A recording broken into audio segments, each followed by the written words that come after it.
Are Israel and Hezbollah on the verge of all-out war? The Israeli military assault in Lebanon is the most intense in decades.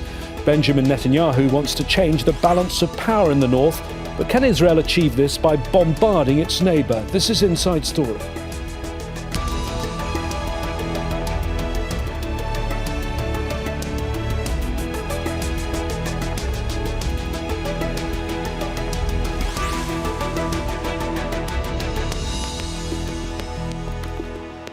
Hello again, I'm James Bays. After nearly a year of exchanging fire with Hezbollah in Lebanon, the Israeli military has expanded its offensive. No longer are the hostilities confined to the border region. In an intense campaign of airstrikes, it's targeted 1,600 sites on Monday alone. Israel said it was hitting Hezbollah military positions, but homes and buildings across southern and eastern Lebanon were damaged, and hundreds of civilians, including children, were killed. The armed group responded, sending barrages of rockets into northern Israel. Most were intercepted. Global condemnation has been quick and severe, with growing concerns about a wider regional conflict.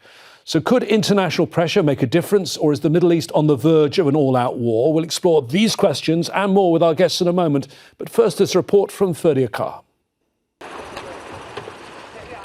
With thousands of bombs dropped and hundreds of civilians killed, it's the largest Israeli assault on Lebanon since the 2006 war.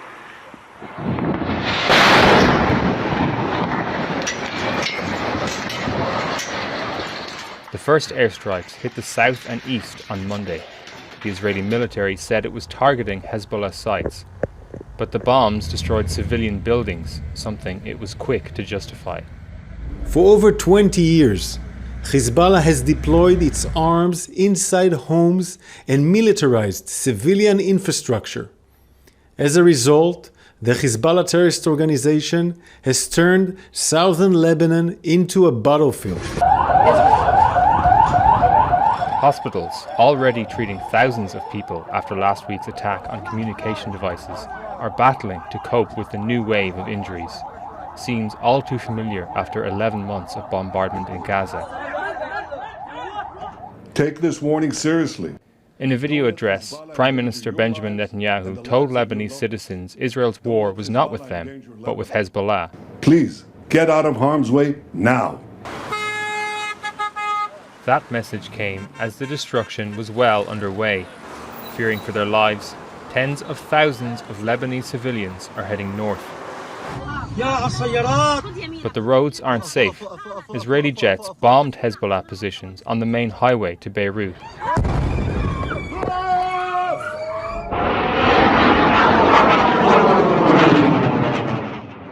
The armed group has promised a battle of reckoning, firing hundreds of rockets at army bases, military airports, and a munitions factory in northern Israel. The hostilities are the latest in nearly a year of cross-border exchanges of fire. Hezbollah has repeatedly said it would cease attacks if Israel ends its war on Gaza. But then last week, Prime Minister Netanyahu expanded the war goals to include the return of 60,000 Israelis to their homes in the north. Shortly after that, thousands of pagers and walkie-talkies exploded, killing dozens of people in attacks Hezbollah leader Hassan Nasrallah says crossed all red lines. US Special Envoy Amos Hochstein has visited the region several times in recent months, but while the White House talks about easing tensions, it is also reaffirming its support for its ally. The United States didn't put any pressure on Israel. It was only verbal, and Israel can easily ignore advices or even threats as long as they are not accompanied by deeds. World leaders have called for an end to the conflict. But after almost a year of war on Gaza, increasing violence in the occupied West Bank, and despite the threat of retaliation from Iran, Israel's strategy seems to be to fight on rather than de-escalate. And as in Gaza, it's civilians in Lebanon who are paying the highest price. Ferdi Akar, Al Jazeera, for Inside Story. Well, let's bring in our panel of guests today, all of whom have extensive knowledge about Israel, Lebanon and Palestine. And joining us from Beirut, Ayman Mhanna, Executive Director of the Samir Kassir Foundation, an organisation that advocates for media freedom and democracy in Lebanon. In Paris, Karim Makdisi, an Associate Professor at the American University of Beirut and co-host of the podcast Makdisi Street, which focuses on Middle East news and politics. And in Brussels, Elijah Magnier, a military and political analyst who's covered the region for more than 3 decades. Thank you for joining us at this very difficult time for Lebanon. I'd like to start with you, Ayman, because you're there in Beirut. We'll come to the analysis in a moment, but it's your hometown. How are you? How are you coping? How are your family and friends? I'll give you the same answer I'm giving to all friends who are asking. We're physically okay. But this is where it stops. We feel that we are on our own. The Lebanese people are on their own. Nothing was prepared. Nothing was ready for us to deal with yet another tragedy in a country that has been suffering for so many years from an economic collapse, from the Beirut port explosion, and from levels of mismanagement, of corruption that are endemic, in addition to the decision to draw Lebanon into a war without consulting with any Lebanese citizen. So in this context, we're seeing tens of thousands of people on the road for 12 hours, whereas the government has been telling us that it's been working on an emergency plan for 11 months. It's good that they are finding some shelters in some public schools and that the medical system and the hospitals are trying to help. However, preparedness goes way more than shelter. Where are the alarms? Where are the shelters? Nothing. There are tunnels, but there are no shelters. And the humiliation that the Lebanese people feel because of the mismanagement of their own government, because of Hezbollah dragging them into a war, and because of the criminal attitude, war crimes perpetrated by the Israelis, put us in a very, very difficult position. And I cannot see how we can be other than physically okay right now. I cannot know what the answer will be very soon. Karim, you also live in Beirut, but right now you're in Paris. So if you wanted to go home, you couldn't right now. I've been listening to your podcast. You have been fearing the worst for some time. But look, in 24 hours, over 500 dead. Is this worse than you could have feared? Yes. I mean, in a sense, this is, as many are saying, this was the single biggest death toll since the Civil War in the 1970s and 80s. So it's something unbelievable. It's something even from a distance to witness it, to see the pain, to see the suffering. It's all too familiar on one level, but at the same time, it's incredible. Ayman just mentioned the lack of preparation of the government, but I might add the total lack of impunity the total impunity that the Israelis have, and the lack of proper international response to try to rein in the Israelis, in which the US in particular has full capacity to do so. And in fact, many of us see that the Americans have given a green light for this kind of destruction. So it is unbelievable to see the scenes, the pain, the suffering, and that's the most important thing, is to stop this immediately. Elijah, let me ask you about the scale of this. Are you surprised by the scale of the Israeli bombardment? The death toll in 24 hours, so about 500 people. That's almost half that died in the entire war in 2006 that lasted 34 days. In 2006, I was in Beirut, in Dahiya, in the south of Lebanon, and I've seen the war every single day and its consequences. This war is a little bit different. I'm not surprised of seeing 500 plus people who have been killed by the Israelis, because the Israelis have a very high skill in killing civilians. We've seen that in Gaza, when in the first 3 to 4 weeks, they've killed systematically between 500 and 600 people, and then gradually were a bit more merciful, killing between 400 to 300, and now the number is between 30 to 100. Therefore, with the great support of the US weapons and ammunition, the Israelis have become much more aggressive, and they have higher capability of inflicting more damage on the civilians and kill more civilians, because the warning that Prime Minister Benjamin Netanyahu gave by saying that people in their garbage or garage have missiles that between 8 to 11 meters. It didn't give really an impression for the population in Lebanon to know what the Israelis were planning for. Unfortunately, I want to say this is only the second day of the campaign where the Israelis have bombed 3,000 targets, and we're still way before Israel exhausts all its bank of objectives that are between 10 to 15,000. Ayman, let me ask you more about the people that have been on the move. Already there were 100,000 people before this latest escalation who'd been displaced from the south. In recent hours, no one's counting, I think, but tens and tens of thousands of people. You've already said that you have condemnation for the Lebanese government for their lack of preparation. But what about Israel's actions? Do you think this displacement crisis and the mass fear that it's created may actually be part of the Israeli disruption and destruction strategy? Yes, absolutely. I mean, what are we expecting from this Israeli government after what we've seen in Gaza? If past behavior is an indicator of future behavior, we can definitely expect the worst. And what is the strategy? The idea of depopulating the south of Lebanon and the Bekaa as a response to the depopulation of the north of Israel, then what? These people eventually will come back one day. And again, the tenuous line between who's the fighter, who is a civilian, who has someone in their family who is also close to Hezbollah is something real. That's part of the fabric of the society, and for so many reasons, regardless of one's opinion towards any of the actors involved in this crisis. And at the same time, what is Hezbollah's strategy? Is it enough to keep the population of northern Israel outside their homes, enough to claim victory, whereas this war is inflicting damage and destruction and death on the Lebanese people? What is the strategy? To go back to the 1701 as if nothing happened? Then all the deaths and the killed people throughout the last year in Lebanon should have been avoided from day one. Then what? Does it mean humiliating Hezbollah? This is nothing that will not happen. I mean, Hezbollah will not exceed or accept the Israeli conditions.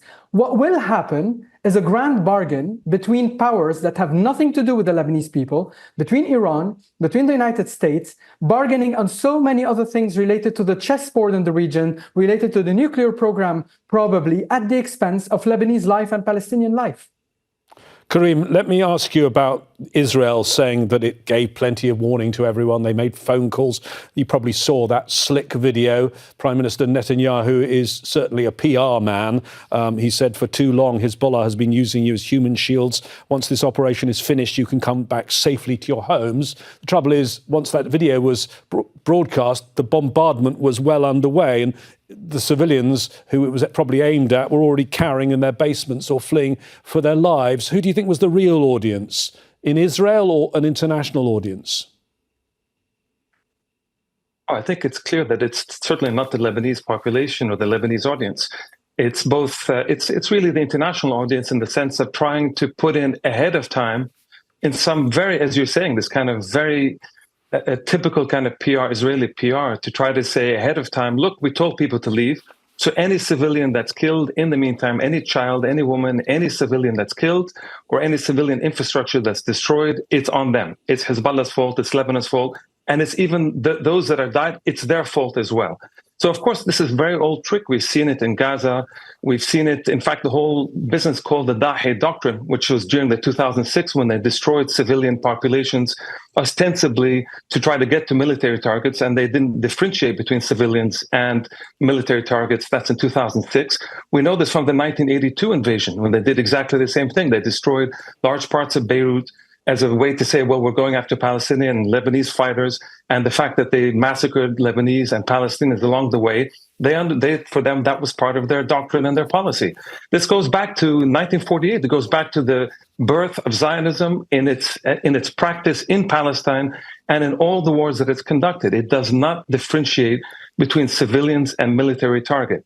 What has changed, and I think this is the key point, what's changed is that in the US and the American allowing it to do so with impunity, without even pretense of following international law, without even pretense of trying to put in some kind of legal constraints, some kind of political constraints, nothing. We know that the words coming out of people like Anthony Blinken and Joe Biden and all the others, this is just hot air. We know this. We know that Netanyahu came back from the US 2-3 months ago, understood that he has some form of green light to do as he wishes in Lebanon, to expand the war and to try to achieve some kind of political objective in Lebanon that he was totally, or that the Israelis were totally unable to do in Gaza and in Palestine more widely.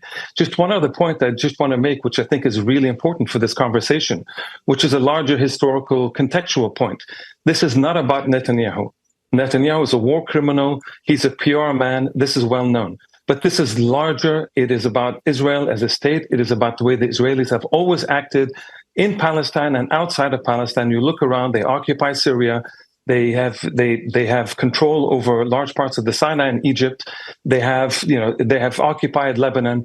There is nowhere to deal with Israelis unless it's on their terms and for full surrender.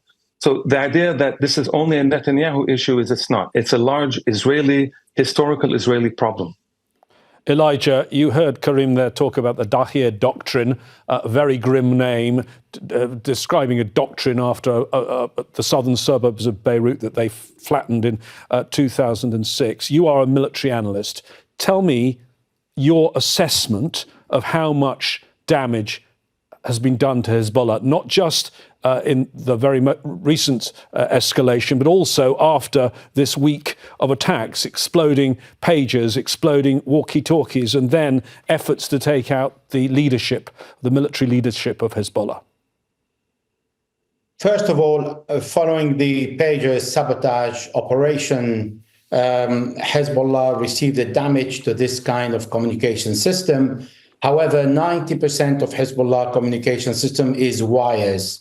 It is not wireless. People on the front in the Bekaa Valley and in south of Lebanon do not communicate through pager or ICOM V84, but they communicate through cables that are connected over the entire geography of Lebanon.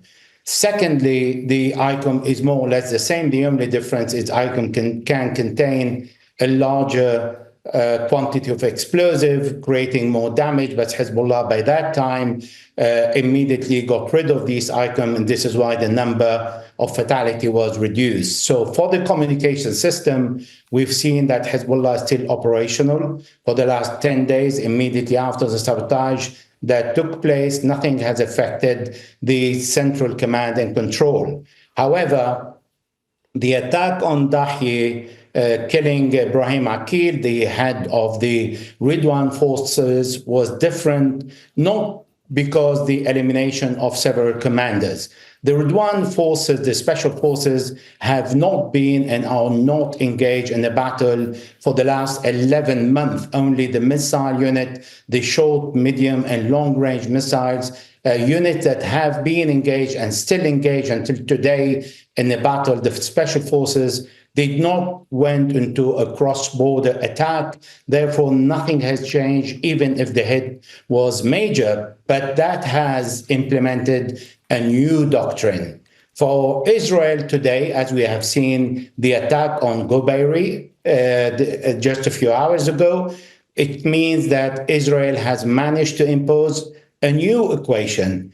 Any leader in Hezbollah, wherever he is, in Beirut, in the suburb of Beirut, in the Bekaa, in the north, is going to be assassinated.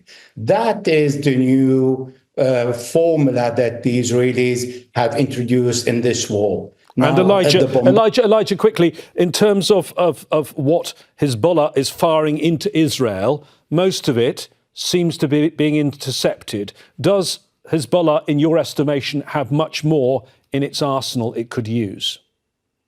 That's only the beginning, because in 2006, we've seen Dan Halos, the Israeli chief of staff, and Amir Peres, his defense minister, saying that they have destroyed all Hezbollah's capability in the first 13 days. And Peres, the defense minister, prepared a jail for Nasrallah. Now we have even worse. From day one, Yoav Gallant, the defense minister, said that Hezbollah was brought back to 20 years. Now, what we have seen, according to the available information, Israel managed to destroy a large number of warehouses that are above the ground. Everything that is under the ground is still intact. The long-range missile, the mid-range missile are in caves, in mountains, in very fortified positions, and they have not started and will not start until the Israeli exhaust all the targets and the banks of objectives, and Hezbollah needs an introduction to bring back the morale to its people, because it is part of the Lebanese population, it is part of the government and the parliament, and needs to talk to the Lebanese population that is representing them and those who have been forced to be displaced, by showing that Israel will feel the pain.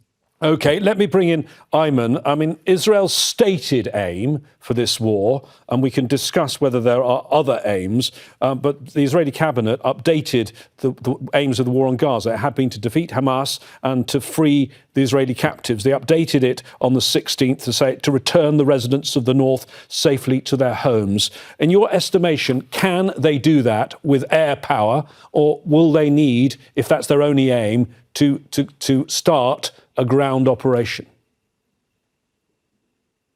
I'm no military expert.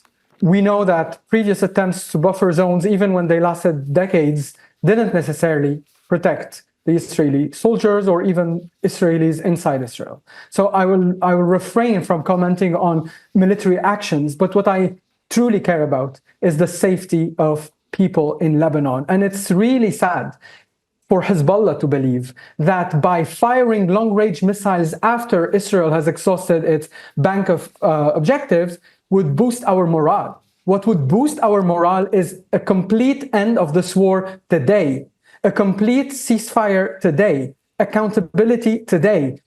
Lebanese people need to know why they're fighting for. Is it to alleviate the pressure on Gaza? Well, it has not happened. Is it to bring people back to the south of Lebanon? The opposite is happening. Is it to protect Lebanese people from being killed by the Israelis? The opposite is happening. This is what should be our focus. Ending the war, protecting the people of Lebanon. OK. Karim, do you think that the stated aim of Israel is the only reason that they are doing this? I put couple of things to you. The Israeli public lost total confidence in their military on October the 7th. Is it trying to regain the confidence in the Israeli military to be able to, the Israeli public for the military to protect them? And also, is there a purely political motive in this for the Israeli Prime Minister? Because if there is a peace deal involving Gaza, then his coalition probably collapses. Yes, I totally agree. I mean, it's really all of these. I think the stated objective, which will not be met. I mean, the Israelis are not going to go back to the north anytime soon. That it doesn't really matter what goes on in the coming days or even weeks. There is no way that these settlers that go back to the north, that's not going to happen. So there are, of course, other objectives. I mean, yes, the military wants to restore some kind of, its reputation in some way. But of course, this is Netanyahu's political survival. It has always been Netanyahu's political survival that is the most important thing for Netanyahu, and everybody in the world understands this and knows this very well.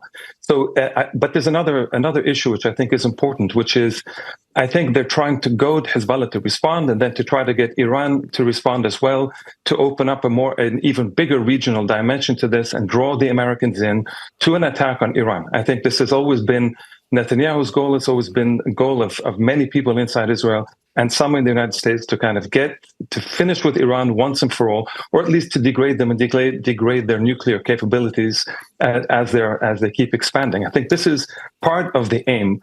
I think Netanyahu's lost. I think even with all the attacks and all the success that they've had tactically with the pagers and all of this, I do not think that they've had a big strategic advancing so far. Bombing from the air will kill a lot of people, as we've seen, but it will not achieve the political or even the military objectives in any time in soon. But one last thing, just to correct what Ayman is saying, I think it's important to realize that what Hezbollah is stated objective, which is set from October 8th until now, has been a ceasefire in Gaza. And it's important to remember that this is connected. It is impossible to separate Lebanon from Gaza, no matter how many times people want to try to do this. No matter how noble that effort might be within Lebanon, of course it's important, but realistically, they are interconnected. The Israelis occupied Lebanon, they've invaded, attacked Lebanon well before Hezbollah was formed. So the Israelis I'd like to bring connection. Ayman in at the end, because you mentioned the US there. The US for months have been saying there must be no escalation. They've been telling all the sides restraint diplomacy. And then after a call between the Israeli Defense Minister and the US Defense Secretary after this latest escalation, Lloyd Austin, the Defense Secretary of the US, his spokesman said Secretary Austin expressed his support for Israel's right to defend itself. They've gone back to their basic talking point again, with all world leaders now gathering in New York, Ayman, and many of the Western allies don't share that US position. Do you think there's an opening right now for diplomacy briefly? Everything should be done by all allies of Lebanon that are in the United States or at the UN right now to discuss this, whether the French, the Europeans, other Arab states, but also everyone. Basically, this has to happen. My point is to always find our responsibilities first before finding the blames on others whom we know are war criminals when it comes to the Israeli government or completely accomplice with the Israeli genocide, and that's the case of the US government. My role is to talk to my government, to the people who are accountable to me as a Lebanese citizen. The fact that the Lebanese diplomacy only woke up yesterday by sending the prime minister after passing the Lebanese budget with a lot of taxes on the Lebanese people just yesterday at the cabinet level, waking up and flying to New York, whereas we have been represented by a foreign minister who was doing nothing but parroting Hezbollah's one-liners. This is appalling for the Lebanese people. Now is the time for the Lebanese government to wake up to its responsibilities, to mobilize its network, not only to beg for money to maintain their usual habits of corruption. It's now or never. This is happening in the UN right now. Everybody's there. Now is the moment for Lebanon to step up. Otherwise, the destruction will be much, much bigger than everything we're afraid of.